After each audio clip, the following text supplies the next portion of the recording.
تو مال رکنے والی چیز نہیں. آپ آج ہمارے ہاتھ میں کل آپ کے ہاتھ میں ہوگا. اس کے بعد ولی حسبیہ، عزت و خاندان والی ہو، شرافت والی ہو. جب اونچے خاندان کی لڑکی ہوگی اور ہمارا نکاح اس میں ہوگا تو یقینی ہے جو اونچے خاندان والی لڑکیاں ہوتی ہیں اس کے اندر شرافت زیادہ ہوتی ہے، شرم و حیا زیادہ ہوتی ہے. اور جو نیچے خاندان والی ہوتی ہیں ان کے اندر اتنی شرم و حیا نہیں ہوتی ہے. اس لیے نبی نے فرمایا کہ اونچے خاندان والی لڑکی سے نکاح کرو. لیکن کبھی کبھی ایسا بھی ہوتا ہے کہ بڑے خاندان والی لڑکی ہے، اس کے ماں باپ ماشاءاللہ دین کے پابند ہیں، گھر والے دین کے پابند ہیں، لیکن لڑکی بگڑ جاتی ہے. آپ دیکھیے ایک آپ کے پاس 5 لڑکے ہیں، 5 لڑکوں میں سے 4 لڑکا بہت اچھا ہوتا ہے لیکن ایک لڑکا بگڑ جاتا ہے. تو ایسا ہو سکتا ہے، یہ شاذ و نادر ہوتا ہے. 90% لڑکیاں بہت اچھی ہوتی ہیں اونچے خاندان والی، 10% بگڑ جاتی ہیں، وہ اللہ کے ہاتھ میں ہے. لیکن حسب و نسب والی لڑکی سے نکاح کرو. دونوں باتیں آگے. اس کے بعد نبی نے فرمایا ولی جمالہا، وہ لڑکی کیا ہو؟ خوبصورت ہو، حسن و جمال والی ہو. جب لڑکی خوبصورت ہوگی، حسن و جمال ہوگا تو یقینی طور پر جب ہم اپنی بیوی کو دیکھیں گے تو دل ہمارا خوش ہوگا کہ میری بیوی بڑی خوبصورت ہے. لیکن اس خوبصورتی کو آج ہم کیا کر رہے ہیں؟ کیا کر رہے ہیں؟ ولیمے کے دن اپنی بہوؤں کو بنا کر سوار کر رکھ دیتے ہیں اور سب کو دعوت دیتے، جاؤ دیکھو، جاؤ دیکھو، لائن لگی ہوئی ہے. مرد بھی جا رہے ہیں، عورتیں تو جاتی ہیں، مرد بھی جا رہے ہیں، بزرگ بھی جا رہے ہیں، ہمارے نوجوان بھی جا رہے ہیں. آپ کے رشتہ دار کی بہو میں کوئی مسئلہ نہیں ہے، لیکن ہماری رشتہ دار بھی ہو جائے آپ کی بہو، یہ نہیں ہو سکتا. لیکن ہم سب جا رہے ہیں بہو کو دیکھنے کے لیے. کیوں جائیں گے دیکھنے؟ وہ آپ کے لیے محرم نہیں؟ کیوں دکھائیں گے اپنی بہو کو؟ پوری رات پورے ولیمے میں سب کو دکھاتے رہے. جب اپنے حال سے نکالا تو اس کو نقاب پہنا دیا کہ میری بہو نقاب میں ہے. واہ رے واہ میرے بھائی، پورے محلے والوں کو دکھا دیا، پورے رشتہ داروں کو دکھا دیا. اب نقاب میں نکال رہے ہیں کہ میری بہو نقاب میں جا رہی ہے. کیا فائدہ ہے؟ اور اس پر سونے پر سہاگا. اور کیا ہوتا ہے؟ ہمارا نوجوان اس کو فیس بک پر، واٹس ایپ پر، یوٹیوب پہ ڈالتا ہے، یہ دیکھو میری بیوی ہے. غیرت ہماری مر چکی، ہمارا ضمیر مر چکا کہ ہم اپنی ماں کی فوٹو، اپنی بیوی کی فوٹو، اپنی بالغ لڑکیوں کی فوٹو ہم فیس بک پر ڈال دیں، ساری دنیا دیکھے. ہماری غیرت کہاں چلی گئی؟ ہماری شرم و حیا کہاں چلی گئی؟ میرے بھائیو، اللہ کے واسطے اس سے پرہیز کیجیے. اپنی لڑکیوں کی فوٹو، اپنی بیوی کی فوٹو، اپنی ماں کی فوٹو، اپنے گھر میں جو بھی آپ کی لڑکیاں ہے اس کا فوٹو فیس بک وغیرہ پہ مت ڈالیے اللہ کے واسطے. تو جمال، حسن و جمال والی ہے، اس سے شادی کرو. لیکن کیا حسن و جمال ہمیشہ قائم رہنے والا ہے؟ میں بھی بڑا خوبصورت تھا لیکن آج عمر ہو گئی تو یہ جھریاں پڑنی شروع ہو گئی نا، کالا پن آنا شروع ہو گیا.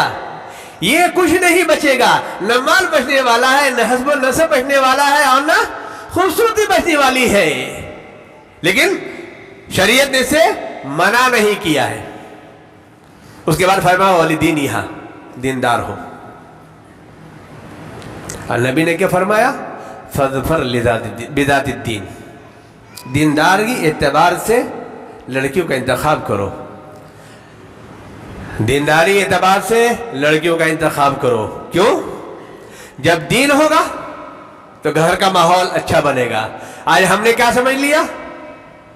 آج ہمارا انتخاب ہمارا نوجوان کس کو کرتا ہے؟ جو پینٹ شرٹ پہنتی ہے اس کا انتخاب کرتا ہے، جو بے پردہ گھومتی ہے اس کا انتخاب کرتا ہے، جس کے زبان پر لگاتار کچھ نہ کچھ جملے چڑھتے رہتے ہیں اور وہ بولتی رہتی ہے، وہ ایسی لڑکیاں ہمارا نوجوان انتخاب کر رہا ہے. میرے نوجوانوں یاد رکھو، پینٹ شرٹ والی پر تمہارا دل چلا جائے گا، لیکن پینٹ شرٹ والی تم کو اپنے پینٹ شرٹ کے چکر میں گھماتی چلی جائے گی، تم کو اپنے ماں باپ سے بھی دور کرے گی اور تمہارے کاروبار پر بھی اس کی نظر ہوگی، اور وہ اتنا آپ کے اوپر خرچہ کا ڈیمانڈ کرے گی کہ آپ کا کاروبار